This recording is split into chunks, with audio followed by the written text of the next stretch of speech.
All right, guys, we are joined today with Steve Karrasch, the better half of the Tom Story Show. Super excited to have Steve on today. You service Surrey and another area as well, right, in BC? Yeah, basically the suburbs of Vancouver. Suburbs. Most people would call my real estate channel a Vancouver real estate channel, but I don't actually do the city of Vancouver very much, so my hometown, Surrey. Hometown, sorry. Okay, awesome. Yeah, I'll link Steve's YouTube channel down below as well as the podcast too, because he does put out some really good, informative videos, especially if you're in BC. But Steve, how's it going, man? How's everything out in Best Coast, West Coast? A slow summer, went with a slow spring, and yeah, I mean we're grinding stuff together.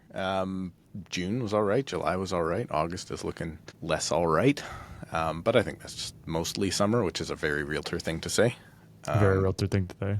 The realtors are always so good at like, oh, it's spring break. We couldn't sell anything this week. I'm like, yeah, you think anybody cares about spring break when they're looking for a house? No, but maybe. I mean, I was away last week, so maybe. Yeah, it's one of those markets where you have to really, it's like, 90% of these houses sell on MLS, right? But to sell it, what else are you doing to sell it? And you kind of got to put in that extra 10% of work here where you have to really, you are doing the social media ads or you are doing X, Y, and Z, but it's just slow. And, the good stuff that's priced well is selling. And people are always like, well, what does that even mean? I'm like, honestly, I don't even know. Like you can think you're pricing something well in this market and then it just sits and you're like, oh, I'm still waiting for the showings to come in.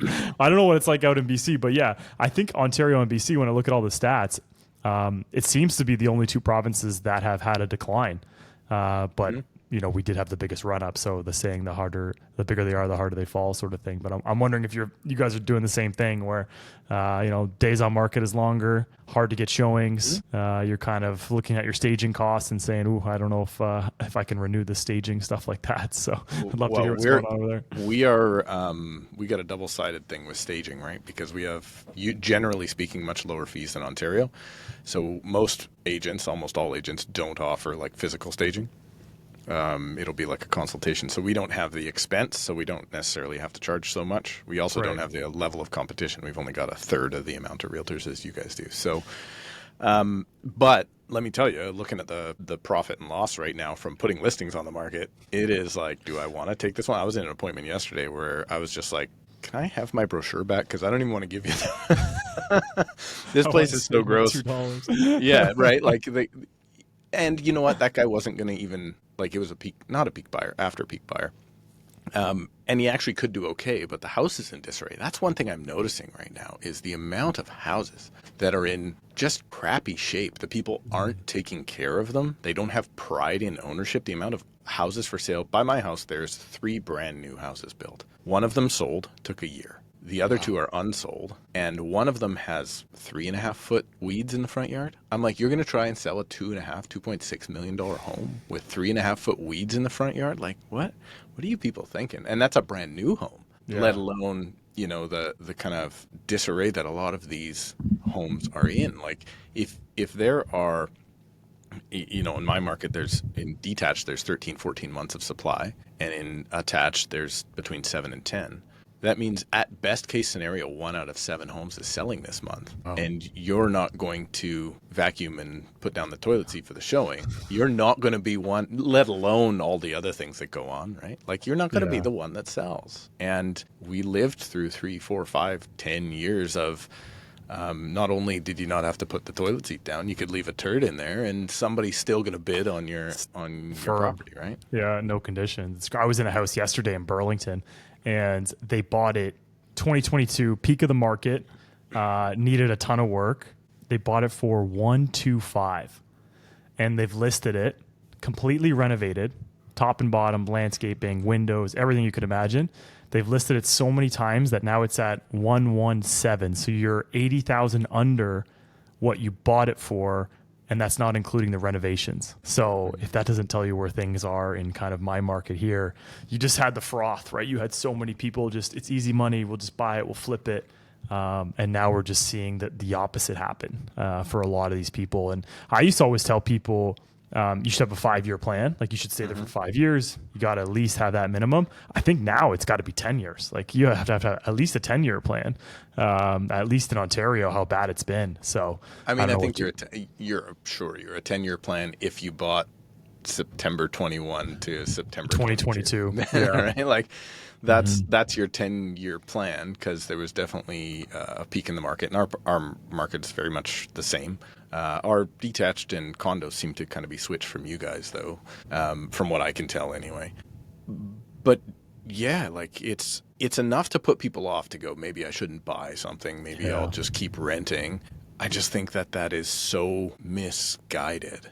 And it's just because you are maybe looking at it from a point of view of 2, 3, 4. Like right now, it's a bad time to purchase, or not. I shouldn't even say right now. I say, let's say 3 years ago, 2 years ago, last year. Maybe it was a bad time to purchase compared to now. But what's it going to be compared to 40? Like how old are you, Cortez? 32. Okay.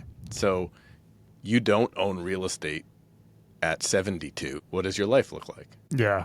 Right? Like that's what you're planning for. So right now might not be the good time, but for sure the future is the good time. So I firmly believe in real estate as an asset always. I think people like to live inside, and I think people value where they live. But the speculation that we saw is obviously unhealthy, right? And everybody's 100%. pretending like this is the first time we saw that speculation. My market saw that speculation 05, 06, no problem.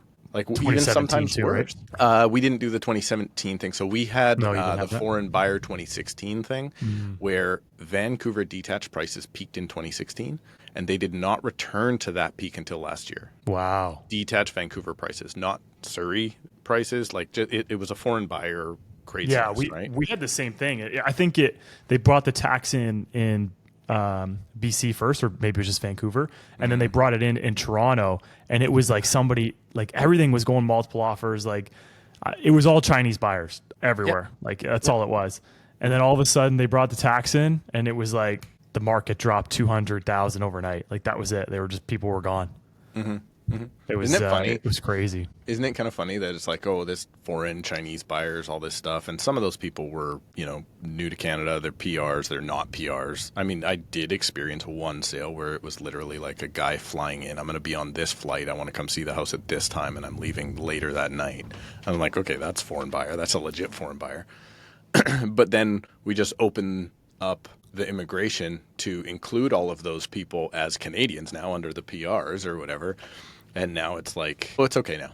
And then that's what drew 2-3 years of just absolute insanity, right? Especially in the rental market. Yeah, well, our rental market is crazy right now, because I am a landlord. And man, let me tell you, it's interesting not to be a landlord now. Like they're disincentivizing landlords in BC, first of all, but also just the quality of tenant is disincentivizing landlords. Like, so I have a 1-bedroom basement rental in my principal residence, and then I have a condo, 2-bed, 2-bath. I've rented them both out to new tenants, I want to say, within the last 12 months, maybe 15 months. When I started getting applications this time around, I've actually got them screenshotted in my phone. I should send them to you. It's like, we are an Afghan refugee family, 3 adults, 3 children. Don't worry about rent. We're on government assistance. We're currently looking for employment. I mean, I'm asking $2,500, $2,600 a month for 800 square feet. Yeah. It's also 6 people in 800 square feet. Yeah. Right? That's a lot. And there's all the stories, well, my parents did it when they immigrated here, and I get that. I understand that. But I don't think when the majority of people applying for my rentals are saying, don't worry about it, the government's paying for your rental, that's a problem. That's not a good thing. The government's not paying for it. It's the taxpayer. Well, okay, so the government's paying for it. Maybe I should take it so I can get some of my tax money back. Yeah, there you go. But at the same time, it's like, okay, so that will be cut off at some point. So I don't want that. I don't necessarily want, those people got to go somewhere, but I don't want somebody from a war-torn country being in my rental, because they're likely not going to take care of it to the standard that I want it taken care of, whether or not that's right or wrong or mean of me to say. It's my bloody property, right? Yeah, you own it. But then you also have, so that's like the majority of people were on asylum salary, they call it, that were applying for my rentals, which is crazy to me. But then you also had the foreign student thing, where it's, hey, I'm a foreign student. One guy messaged me and said, I am coming from India. I'm going to be there at this time. I have been accepted to, get this name, the the New York Institute of Technology, Vancouver. That was the college. Don't sue me if you're a real college, but I looked you up and you're a ping pong table in Lonsdale or Langford or some weird place. Oh my God. Something with an L. Langara, maybe. I don't know where it was. He's like, how many other students can I fit in this unit with how many will you allow? 0. And I was not like, even allowing you. well, yes, exactly, Oh right. my So, God. but that was the majority of people. And then Yeah. I was doing my research for my one bed downstairs, and then I looked, and I go on Facebook because we don't do rentals here as agents. It's a kind of a different license. Oh, you guys don't right? do that? We don't do rentals. Almost all of the rental, there is property managers out there. It's kind of a different thing. We can't handle like funds for rentals and that sort of thing. So it's different trust accounts. So it's just like agents here just don't do them. So almost everything is the Wild West, right? It's Facebook, it's Craigslist for the most part. Then occasionally there's rentals.ca or different ad, Zumper or whatever they are, right? So I go on Facebook Marketplace because that's 99% of the rentals here. And I just type in one bed Surrey because that's my search to get comparables. Previously, one bed Surrey or one bed Surrey basement meant one bedroom basement suite in Surrey for rent. Well, this time it meant one bed. And I'm looking at all these ads, and there's 2 and 3 bedroom basement apartments that look like military-style bunkhouses. Wow. Right? And I'm just like, oh, these are $600. I'm like, $600? That's cheap. There's no way rentals have fallen that far. No, it's one bed, single bed, 600. bunk, 4 per room, 8 kids or whatever. And it's like, oh, this is one $600 bed per month. And I was just like, okay, this has changed. So it must be illegal, right? Like they're not legally allowed to have that many people in their basement? Well, that's an interesting topic right now. So I don't know if there's an occupancy limit necessarily for a house. Most basement apartments in Surrey are illegal, so they're not with permits. Mm-hmm. The city will collect the taxes on them, believe it or not, and the utilities on them, but they won't make you legalize them because it's just too far gone of a problem. So then you end up with 2 and 3 basement apartments and this sort of thing, right? Like it's craziness. But now let's switch to apartments. So now we have people trying to purchase apartments in the city, and almost all of them are new to Canada within the last 5 years. Almost at like 95%. And when they're looking at these properties, one of the questions we're getting now, which never happened in my life before, I've been licensed since 2008. Up until 2-3 years ago, I didn't get this question. How many occupants are we allowed? Now, my understanding is the city of Surrey has a rule. 1 bedroom is 2 people, 2 bedrooms is 4 people, 3 bedrooms is 6 people. That's my understanding. I don't know if it's enforced. I don't even know if it's really a thing anymore. Yeah. But the strata themselves, so an apartment, a lot of them have occupancy limits because they don't want 15 people living in a 2-bedroom. Yeah. But that's actually, if you have that in the strata bylaws now, it's actually devaluing the property because most of these families are, let's call it, maybe it's 2 brothers and both of their wives and each one has a kid. Or maybe it's husband, wife, 2 kids, and the 2 grandparents. So they're like 6 people on average. And they're starting to do things like, 2-bedroom townhouses. And is there enough room to take the family room or the dining room and change that into, like, put up some curtains and make that another bedroom, right? Like, that is the reality of our market now. And it's absolutely insane. And those are now most of the purchasers. That's crazy. I didn't even know that. It is nuts. It is nuts. And I was like, there's, immigration, yeah, sure, house prices go up. But when you actually see it, when you're going into show properties and you go into a basement and you see 4 bunk beds, so 8, in a 700 square foot 2-bedroom apartment, it's changed, man. It's changed a ton. The demographic is just very different, right? It's the type of buyer, kind of like what you said. I don't think it's that bad where I am personally. Maybe if you go to Brampton, I've heard some stories, but I don't. Well, we are the Brampton of the West, right? Okay, so that makes sense. The city of Surrey, they're very similar demographics, but it's kind of sad because what I think you're selling to new Canadians now is not the Canadian dream that I thought was the Canadian dream. Well put. Right. It's not like when the Europeans came over, like my parents, as an example. It was different. The Canadian Well, game okay, is no, much let different. me be as hypocritical as possible right now. My grandfather comes over from Germany after World War II, and he lands in Winnipeg and realizes Winnipeg feels a whole lot like the Russian line, so he was not interested in being there anymore. So he moves out to Vancouver. Then he buys a series of houses and makes it work. He's got 3 and then 4 kids, a wife. He buys in Shaughnessy, which is like one of the richest neighborhoods in Vancouver. And for the first period of time that he owned that house, he raised 3 and then 4 kids, and his wife and himself in the basement. And then they rented out The upstairs. to, I guess what you would call them, like housekeepers, kind of like individual, like older European ladies that were also immigrating, and they each had like 4 bedrooms upstairs, so it was like 1 in each room, and they rented it out. And he did that till my dad was like 14 or 15, until the family could afford to move upstairs. Right. Interesting.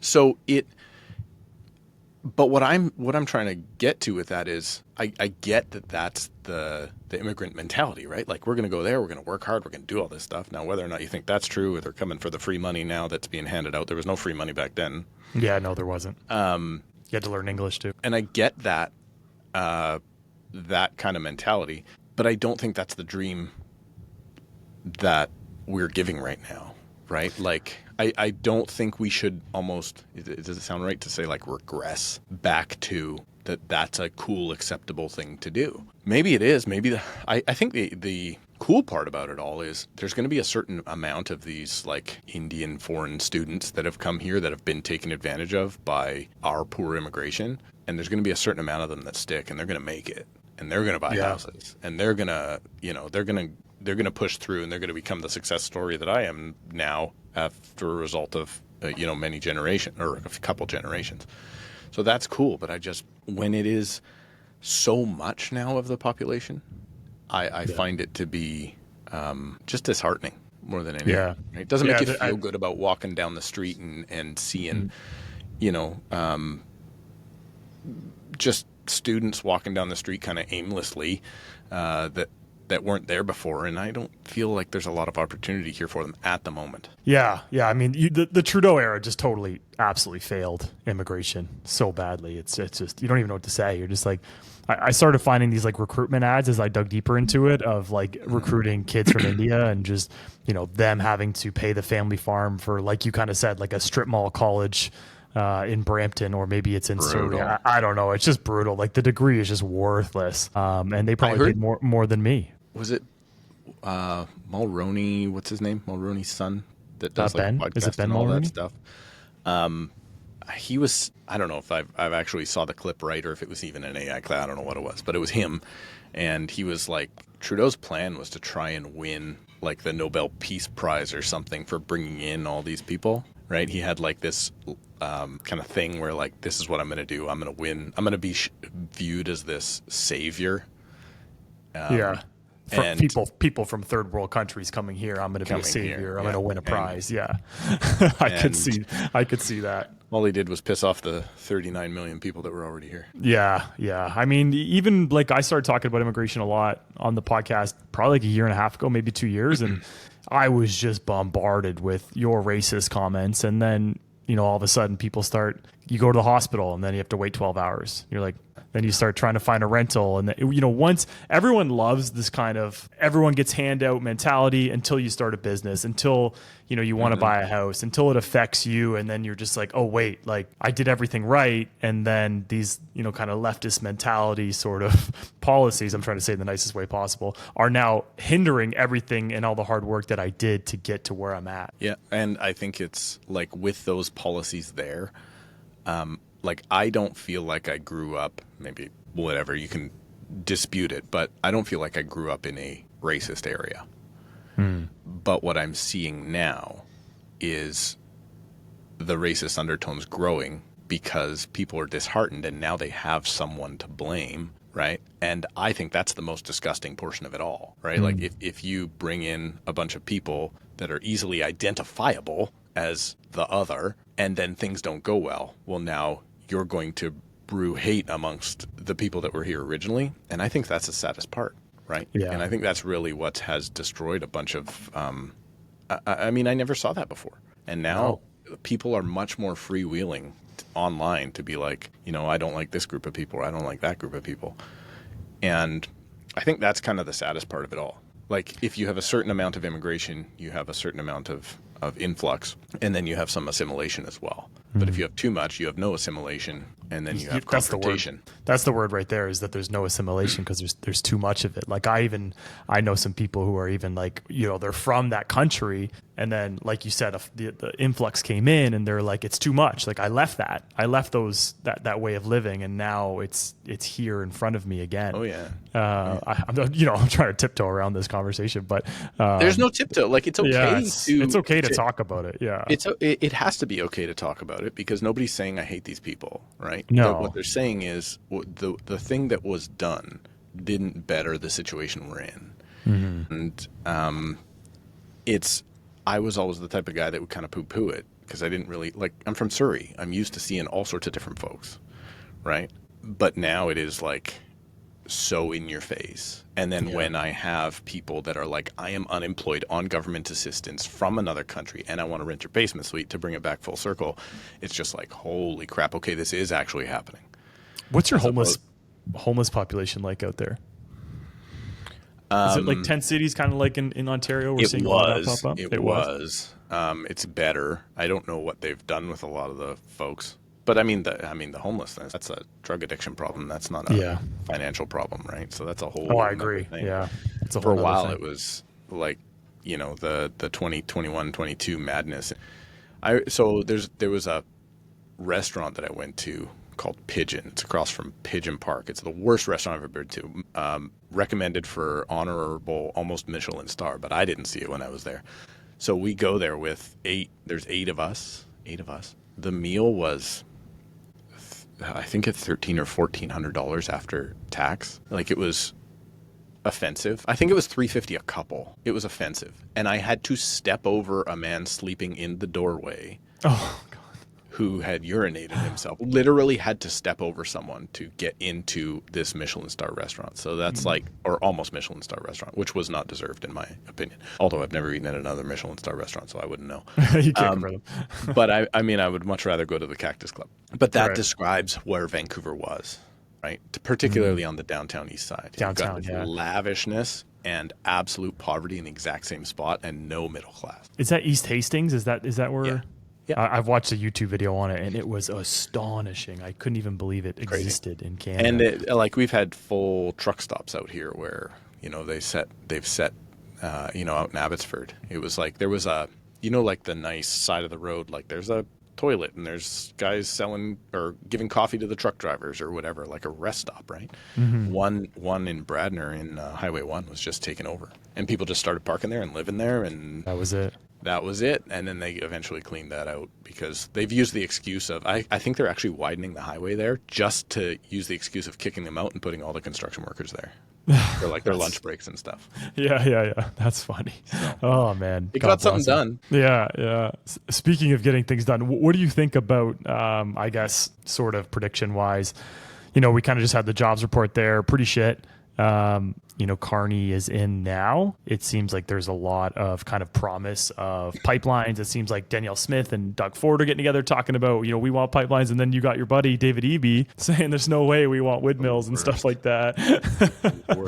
The only I guess, what do you kind of see going forward? The only worse thing than David Eby, I guess, is the guys in Quebec doing the exact same bloody thing. Oh, yeah. As far as that goes, like, you have a radical socialist. It's the right word. I mean, he's a radical, and he's been voted in here in BC, and he's just basically saying, no, that's not the way forward. Even after he almost lost the election by 28 votes, by the way. Yeah, he almost lost to the conservative guy. The conservatives, who were not a party prior to the election. Crazy. 28 votes in North Surrey was the difference. And so, and then he came out and he had this whole speech of like, we've heard you, we have to change our ways. And then he went right back into Mr. Free handouts, and he just can't get out of his own way. I mean, he also lives in the richest neighborhood in all of Vancouver. Oh, of course. I don't know if he owns or rents or what he does, but it's quite hypocritical as far as I'm concerned, but just doesn't want to get anything done. And it seems to be the way, right? Like you've got talk about tiptoe subjects you don't want to talk about. You know, we've got the Indigenous rights stuff going on, and nobody wants to touch it. And the same thing when it goes out to Quebec, right? Like you're gonna not push. Quebec is crazy to me because they want the equalization payments, but Yeah, that's wild. but not sell the pipeline. oil. You want the money from the oil, but not the oil. Yeah, I want all of your profits from you. And by the way, I'm going to stop you from making profits. Give me more of your profits. Like that is wild. Insane to me. Yeah, that's the definition of insanity right there. I don't think anything's going to get built. I think the one thing Trudeau did that was good was double the pipeline out here to BC. It was crazy that they couldn't just okay it with a company that would pay for it. Instead, we had to buy it, triple the and apparently they're going to look to shop it at half of the expense it cost now. Like it's so mismanaged, but he did get it built. Right. And there was maybe more of an appetite for that back then, like in 2015 or 16 or whenever he did it. He's like, yeah, we just bought it yesterday. And I was like, oh, it's actually a gutsy move. And that's kind of the thing I think people need to do.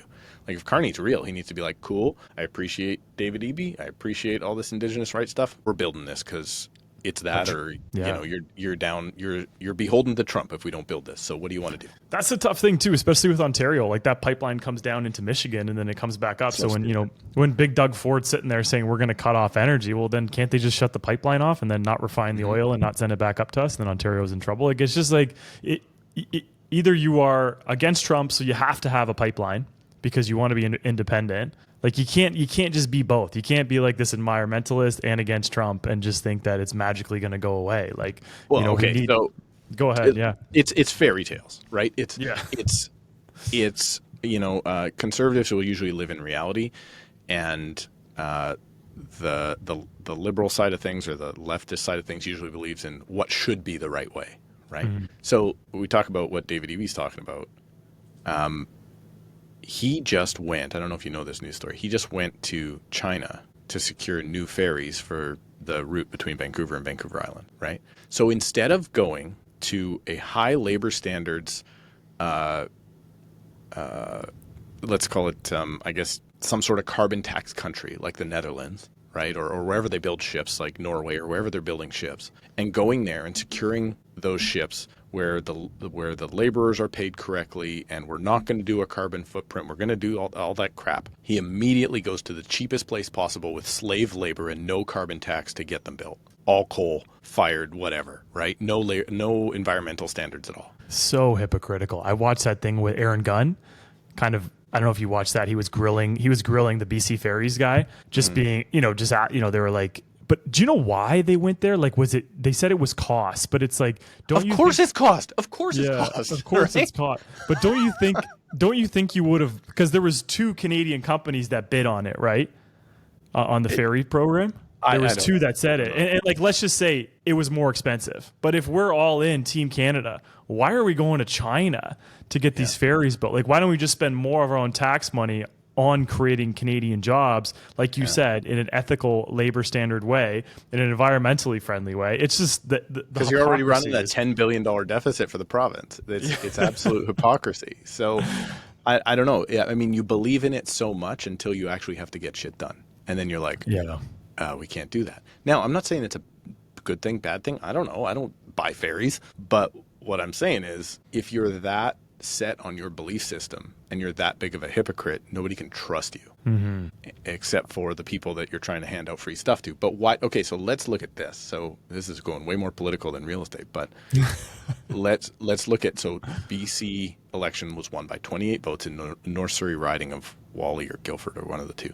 That was the difference. The amount of workers hired by the provincial government in 2023 was 5 out of every 6 new jobs created was a government worker. So as a result, if you create 5 out of every 6 new jobs and then you have an election and one party says, I'm going to cut those jobs, and the other party says, I'm not going to cut those jobs, I'm going to create more, you just bought all of your votes. That's why Pierre lost his riding right there. I think Pierre lost his riding because they moved the boundaries. But I have friends they did. But when they moved the boundaries, they included a lot more public service workers.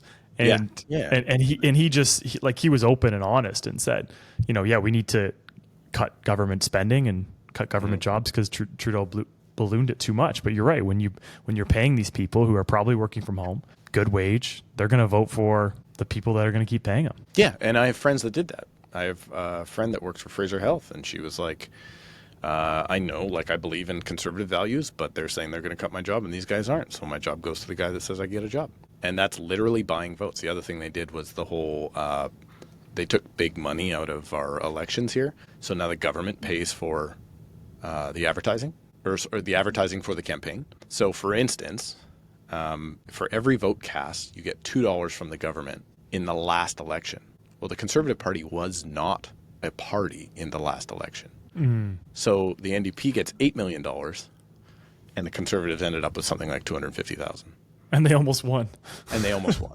Oh my God. Rigged election. That's why you don't want the government paying for elections. Yeah.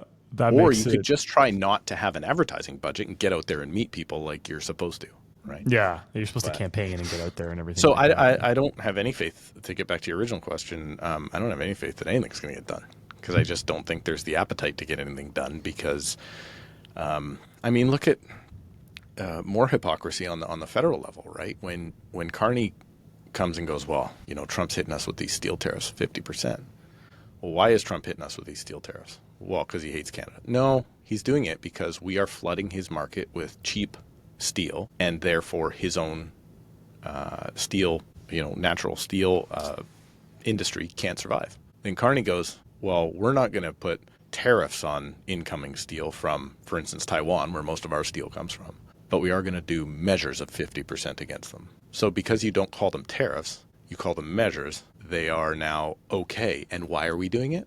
Well, because our steel can't succeed because we're not shipping to the Americans anymore. So now we have to cut out the other cheap foreign steel that's coming in, right? Like, it's absolutely hypocritical, and it's okay because it's elbows up. Yeah.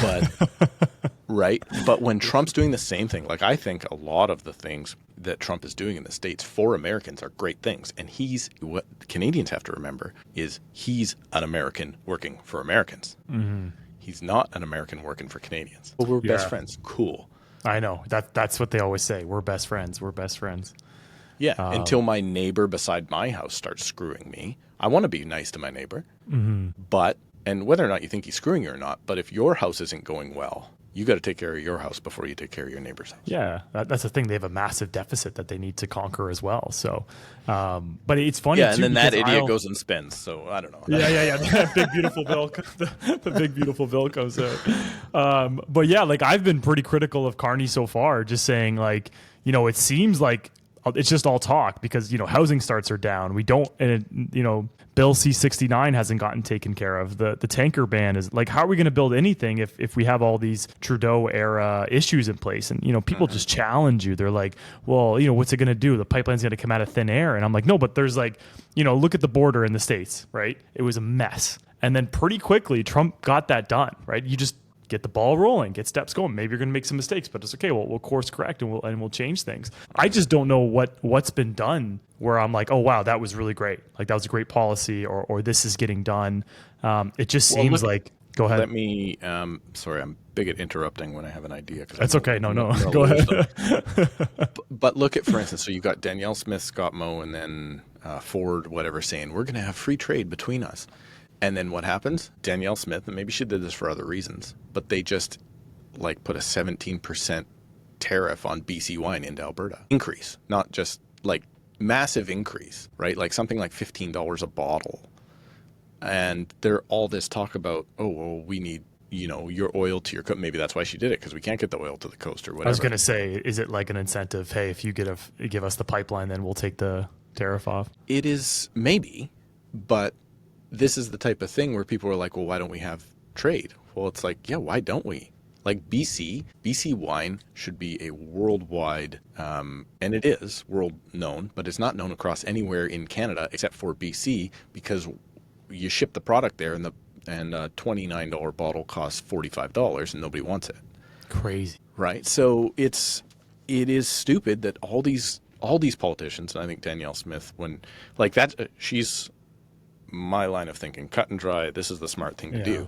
But then you do something like that and you're like, okay, well, you're also the hypocrite now. Yeah, yeah. The tariffs between provinces to me is bananas. Stupid. Like it is so crazy. Like even when I first heard about it, I didn't even know about it until the campaign started. And then you start looking into it. You're like, are you kidding me? Like there's tariffs between our own provinces, and we're saying Trump's this boogeyman. Like it's bananas. But that's the media though. Like the CBC, the way they spin stuff is just wow. It's painful to watch. Like it's not just the CBC though. It's CTV, like every single media, big media, like not independent media corporation in Canada is the first. I think it's 50% of the first $80,000 of each individual salary is subsidized by the government. Crazy. It's something like that, right? They make way too much money. It's crazy. Well, no, but I mean, there should be. I am actually on board with government media. I think it's actually a good thing.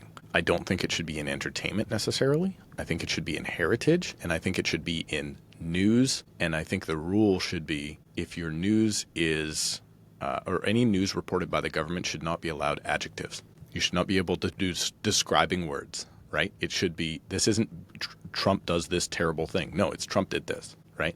Okay, I get what you're saying. And, like, so that's, and then it should be heritage. Like opening up the CBC's, I guess documentaries and stuff from like the 80s and the 60s, like all the way back.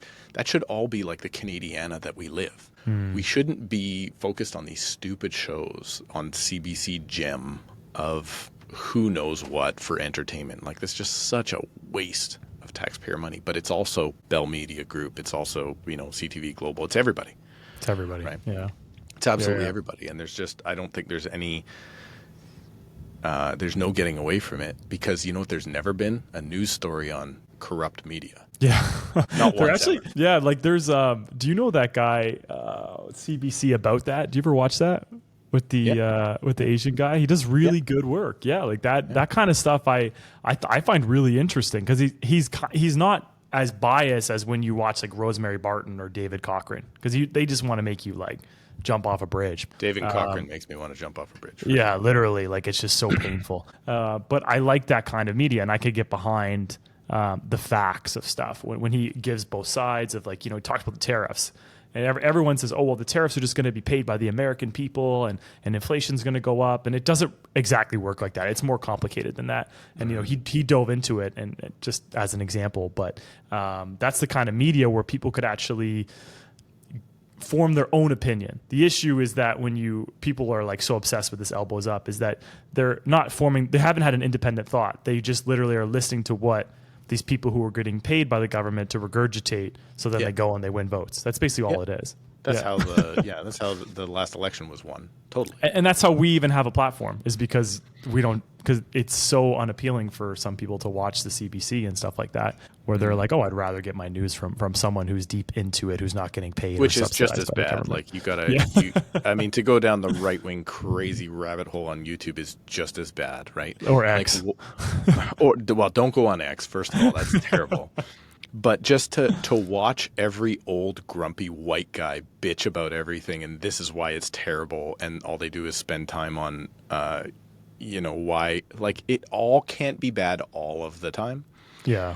Even though I'm probably I resemble that remark quite a bit, right? But I think you have to look at, like I watch the CBC on purpose often and I think there are good opinions on there. Adrian Coyne, is that his name?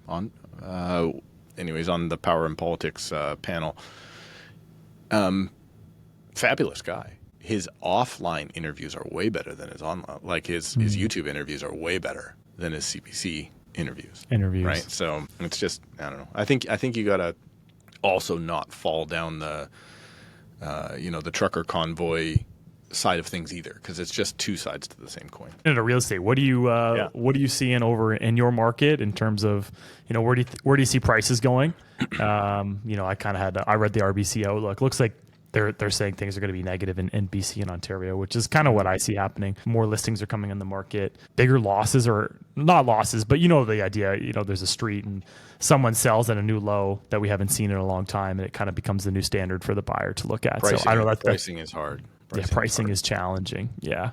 So what are you kind of foreseeing for the rest of the year out in your market? Definitely don't see. I mean, I've been saying this now for basically a year, and thankfully I've been right. But I mean, there's going to be downward continuing pressure. Thankfully, our inventory seems to have peaked.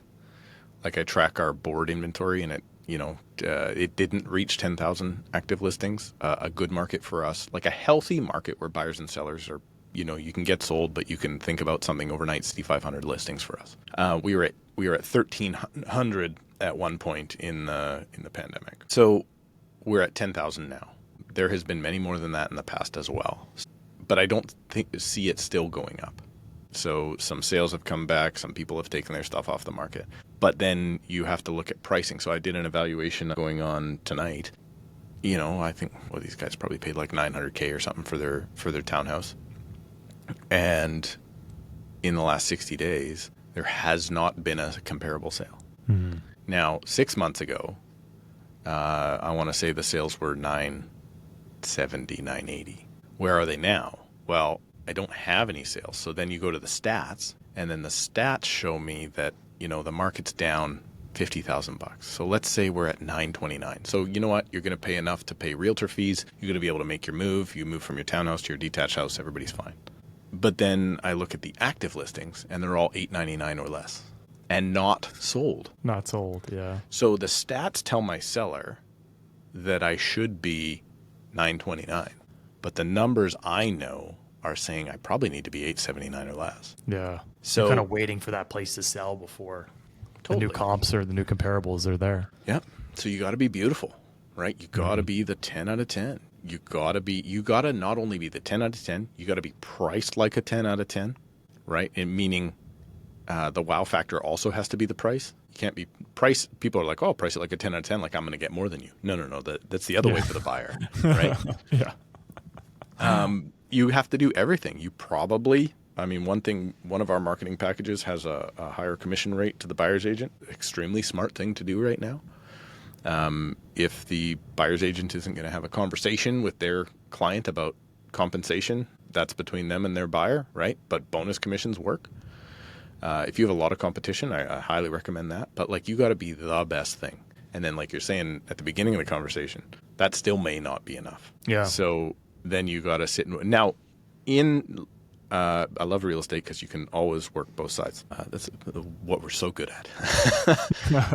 Saying that, it is taking longer to sell. So it's not a panic if you don't have any showings in the first 5, 6, 7 days now. Yeah. It was kind of a panic before, right? Like you'd be like, it was a panic. Yeah. I'd be like, how do I not have any showings? Yeah. But now it's like the normal. Yeah. So we are still managing. When we price something, usually the seller's like, that's a lot less than I want.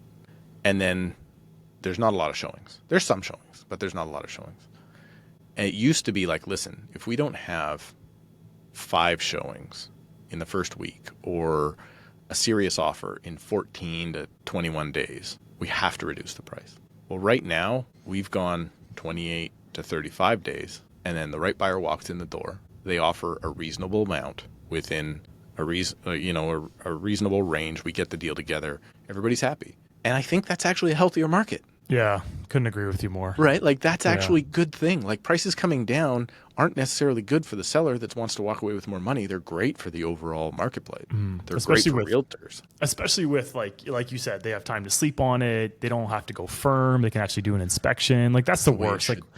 When you go firm on a property and you're just like, oh, I really hope nothing comes up after, but you didn't have a choice. But the way it should be is like we're talking about right now. You should have time. There shouldn't be 27 offers on a house. But yeah, I think the same thing is going to happen in our market, right? Inventory just keeps creeping up, and people are settling with less, and then I guess we'll eventually find that sort of equilibrium where the buyer and seller are kind of happier to meet, and kind of the COVID prices will be behind us, I think. Mm-hmm. Yeah, and I think that's a good, healthy thing, right? Everybody's, prices coming. So it's so funny. Prices are going to slash. We're going to see doom and gloom. Prices do come down. Buyers start acting. It's the market returns to normal. Of course, there's peak buyers that are going to be in a tough spot. A lot of those guys were speculators, right? Yeah. A lot of them were. But I think it's a good thing when everything comes down because that's how affordability will return. Affordability is only going to return with a slight price adjustment like we're seeing now. We already saw the massive one in 22, right? Not now. Yeah, yeah. So you see the price adjustment, and then wages are going to grow over time. It's the way it happens. It's happening. Well, some big wages out there, man. I know a lot of people are like, there's a lot of people not making a lot of money. There's a lot of people making a lot of money. Yeah. And then affordability will return over time. And I think that's good and healthy. I would much rather, I don't necessarily like working in this market. It's a bit of a pain in the ass. I don't necessarily like working in a 1 month of inventory market either. That's not fun. So could we then go back to a spot where we are at 3 to 4 months of inventory, maybe 5, and stuff moves and sellers will ask too much and buyers will offer low, and that's a regular real estate market. But this, like, it's kind of funny, this whole universe of Canadian real estate talking head morons like me have only kind of come around since maybe 2021, right? 2020 maybe. Well, I worked a long career before that, right? I had 13 years before that, and we didn't just document how bad some of that was and how good some of that was. And so everybody's pretending like the real estate market started in the craziness of 2021. Yeah, fair point. Right? And that's all, like, no, man. I mean, I bought a property in the craziness, before the craziness of 2021, before condos really took off. Doing a video on my channel right now, right? How much I've lost. Also, the hook is, because I'm always think real estate's a great investment, I'm also going to show how much I made. Right. So there's highs and lows and realized gains and not realized gains and all that sort of stuff. Right. I just think generally we have to understand that what we saw was probably the crazy event of our lifetime. What I say that is when my dad talks about buying, selling in 1979 to 1982 here in the Fraser Valley, like from 1981 to 1982, those prices went from $72,000 in Surrey to $141,000 within 6 months, to down to about $80,000, some say $78,000. So that was a doubling and a halving. So if you bought in, I think it was spring or summer of 81. You paid $141 for something that within 2 years was worth $70,000 again. Yeah. You lost half your money, right? That was their event. Well, we had that event. It was 2021. Yeah, right? It was 2022. We have a lot of markets. Like even Halton is almost down $400,000 in terms of price since the peak. So we have had a huge pullback, and a lot of people are the bears out there saying we're going more, and maybe, right, predictions suck, but we have had a huge pullback, like you said. And only time will tell. But so the bears are, I find the bears funny because they're either one, doom and gloom real estate channel, and that's how they're feeding their ego, or two, often they're the very heavy investors that are actually investing while they're talking about everything going to crap. Right? They are. Yeah. Especially the ones that are around, so it's like, I don't know too many of those bears that don't own a lot of real estate, or a lot of the time, they're the guy that owns no real estate and doesn't do any transactions if they're a realtor. That's fair. Right? Like low transaction guys. Of course you think everything's doom and gloom. You have, you're an average realtor doing 3 deals a year. Yeah. Of course you think it's doom and gloom. So I just think the overall is, in the foreseeable future. And I think real estate agents are probably pretty good, like yourself, are probably pretty good at looking 3 to 6 to maybe 9 months out. Anything more than that is an absolute guess. Yeah, pure guess, pure speculation. Totally. And so for the foreseeable future, prices will continue to trend down. And if we look at it, so for me, that's 6-month period, maybe more, maybe less, who knows. And in a 40-year timeline, I'm going to be kicking myself for not buying more real estate now. That's how it works. Yeah, it's a good way to look at it. That is how it works. So there's just absolutely no getting around that. So the speculation being gone is great. I think it's fantastic. Fantastic. Yeah. The problem is then nothing gets built, or at least nothing under the current model gets built. That's fair. Right? Like I from what I see from you look like you're in some sort of a condo now, maybe a high rise. Yeah, the gardener's right over there. You can kind of see it, and there's BMO Field. I'm in a purpose-built rent. I am in a purpose-built rental, so I own a property more in the suburbs, and then I moved to the city because I like it here. So but that's all we're building. We're building purpose-built rentals. That's it. So purpose-built rentals or condos or whatever. Mm-hmm. Now, I think high-rise condos are not the solution to Canada's housing problem. I think the real solution to Canada's housing problem, if they really wanted to do stuff, is one, we need just more cities, which is actually happening.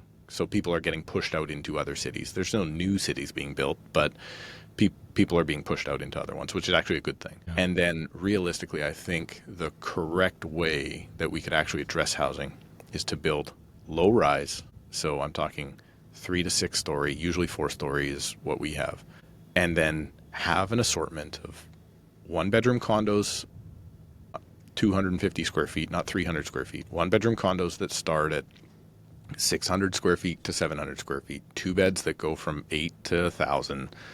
And then 3 beds. Some 3 beds that are no less than 1,200 square feet, because the downsizers will like them. They take 2 to 3 years to construct, not 7 or 9 or whatever it is in downtown condos. They're actually livable units. They service everyone. First-time buyers, move-up people, downsizers. They service everyone. Now, will you have traffic problems? Maybe. I don't know. But I figure that out. Yeah. Apparently you can't do that in Ontario either. Yeah. But I think that's realistically the solution that's out there. The multiplex stuff I'm seeing in Vancouver and more Burnaby and Coquitlam is very interesting. I think there's more solutions there than people think, and they're not what people think. So that's why people don't know the solution yet.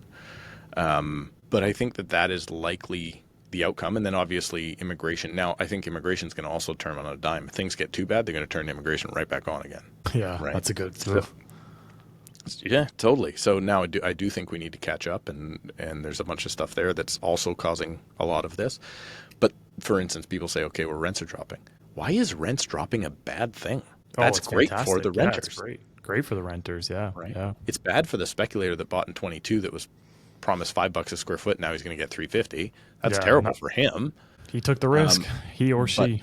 But in the overall working economy, it's a good thing, right? So I don't view it as a bad time at all. I mean, I don't try not to view many times as a bad time. Is it frustrating to work in the real estate business and walk into somebody's house every single day and say, by the way, numbers say 929. If you want to stand a chance, you got to be $50,000 less than that. That's a hard conversation to have. So my day is like just eating shit sandwiches all the time, right? But that doesn't mean it's not healthy to get back to that, right? To get back to lower prices. Real estate agents, we don't care where prices are, even though people think differently, right? We work on volume, right? Like that's how it works. We want to turn houses over. We don't really care what the prices are on the houses. Yeah. So we would just want to do more deals. You can't do more deals. You know how hard it is to find a $4 million buyer? Incredibly challenging. I don't find many of them. Right? So, I mean, it's not that we just want prices higher. We want transaction volume. And apparently the economy is saying if you're going to do that, you have to do it with lower prices. Yeah. It is what it is, right? It is what it is, yeah. Yeah. It'll be interesting to see where things go. I think I agree with you. Kind of like for the rest of the year outlook is probably prices down, but who knows what next year brings. It's too tough to tell. Maybe we get a trade deal, maybe jobs come back, who knows, right? And the Bank of Canada pivots, immigration slows, immigration goes up. There's just things you just can't tell at this moment right now. And that consumer confidence is just so down right now. It's very I'm just going to hold on. I got a little bit of money in the bank. I'm just going to sit on it. And that's okay until things kind of bounce back. And I think when we do get a trade deal, if we do, knock on wood, it'll kind of restore some confidence back for some people. But right now it's just, no. Yeah. So Trump's out in another, 3 years or whatever, 2.5, 3 years, 3.5 years, whatever it is. I mean, that too will change, right? So I don't think that's the end of the world either. I know everybody thinks he's going to be a dictator and take over the world or whatever, but all right. But this market right now, if I had to compare it to any other time in my career, I was too stupid in 2008. I mean, I got licensed a month after the financial crisis. How smart was I then? That's incredible. That's awesome. Yeah, right? I was I actually took the test before the financial crisis. It was October. And then when the whole Lehman Brothers thing happened or whatever, and then I got licensed.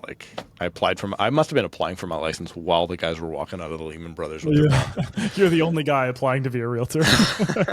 But out of all the years that I've been a realtor, this year feels the most like 2019. So 2019. After the speculation. So we went through a run up of the foreign buyer stuff, and then we had a crazy in 2018 into 2019. Interest rates went up from whatever it was, 1.25% to 2% or something like that. The market stopped. Everybody was like doom and gloom. Prices dipped all through second half of 2018, all of 2019. And then around November, December, things were like, oh, things are picking up. And then we went into 2020 and it was like, oh man, this is getting busy. February, oh, this is getting busy. And then COVID hit. Yeah. And so I really wonder the difference of what would have happened for 2020 without COVID versus with, right? With all of, like, obviously it never would have inflated that much, but it was on a tear in January and February before COVID hit. So, but in 2019, summer of 2019, let's go back 6 years, I was sitting there going, is this ever going to get better? Like, prices are going down. Man, everything I sold to somebody in 2017 is worth less now. And then within 6 months, it was like back to the races. So we don't know how far it's going to go, but we do know. One thing I for sure of is our money is devaluing. So it's probably, I have a very smart friend who's sold business and does very well for himself, probably makes more off of his investments than he does his income now. And he's like, why would you buy something right now with your own money when you can devalue somebody else's money? So you want to buy as much assets as possible with somebody else's money as you can, because the debt you owe will be worth less and you will own an asset. And I'm like, holy crap, I think you're right. Good. Richard Diaz from Looney Hour always says, the interest rates were so low after '08 till they had to raise them during COVID that it was negative interest rates. So it was cheaper to borrow money than what the money inflated at. And that's what a lot of people did, right? They took on cheaper debt than what inflation was and bought assets with it, and the assets kept up or even beat inflation. We all know real estate beat inflation. But that's a big thing, that's what housing, in my opinion, needs to get back to is, okay, it's a good store of value. You can make repairs on of it. You pay it down. It's a place to live. It's a place to make memories and grow your family. And then by the end of it, like you always say, that 40 years, you have something to sell. You have something that you can sell and you can downsize to. So, but the speculation of the flips and buying these condos crazy. And pre-con, it was just stupid. It's crazy. And a lot of the pre-con agents get off pretty easy. I don't do that sort of stuff, but a lot of I don't do it either. Yeah. I've never done it. I just don't believe in it. And maybe that's because I don't have a forward-looking mind or whatever. I believe, again, in the here and now and not what might be. But I was the reason my mind goes to that 40-year plan so much right now is I just watched the Iced Coffee Hour with Graham Stephan.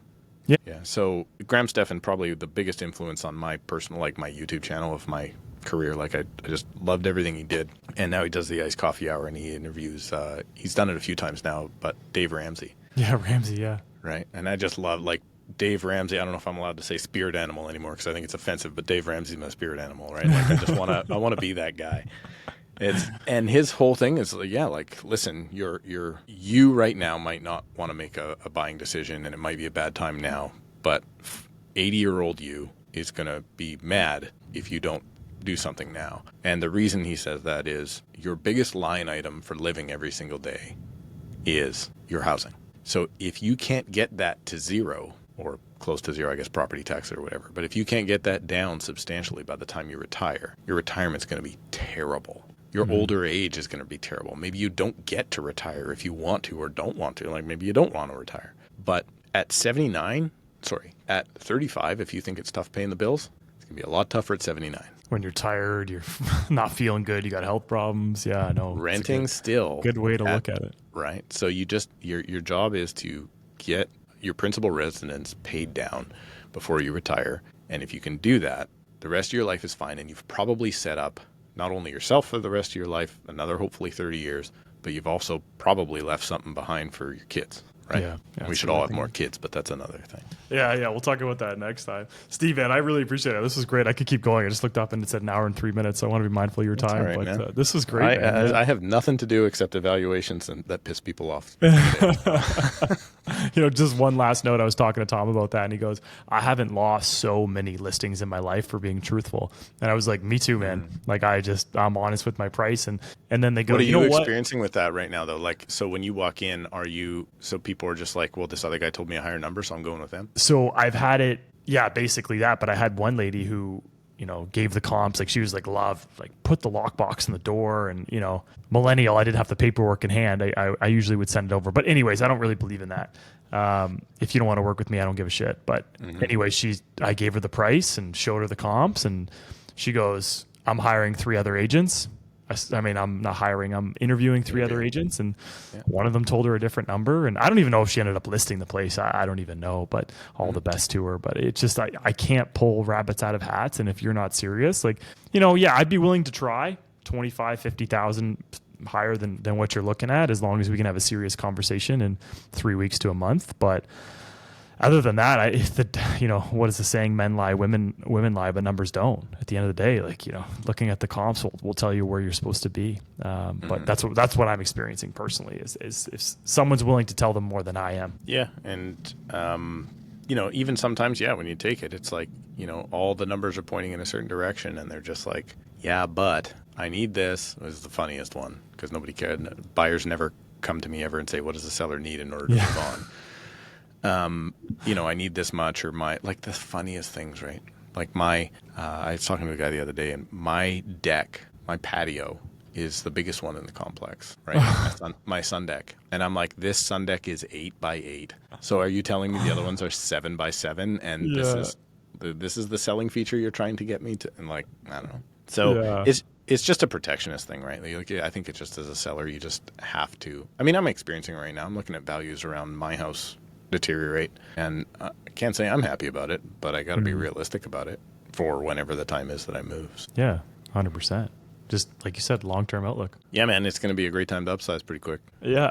Anyways, dude, thanks so much for coming on. I really appreciate it. Guys, if you want to buy or sell in Steve's area, I'm going to put his YouTube channel down below. Support him if you can. He's a great wealth of knowledge, as you just saw on this podcast. If you want to work with me, you can click the first link down below in the description. And if you don't want to work with either of us, the best thing you can do is just like and subscribe and support the channel. We appreciate it so much. Take care.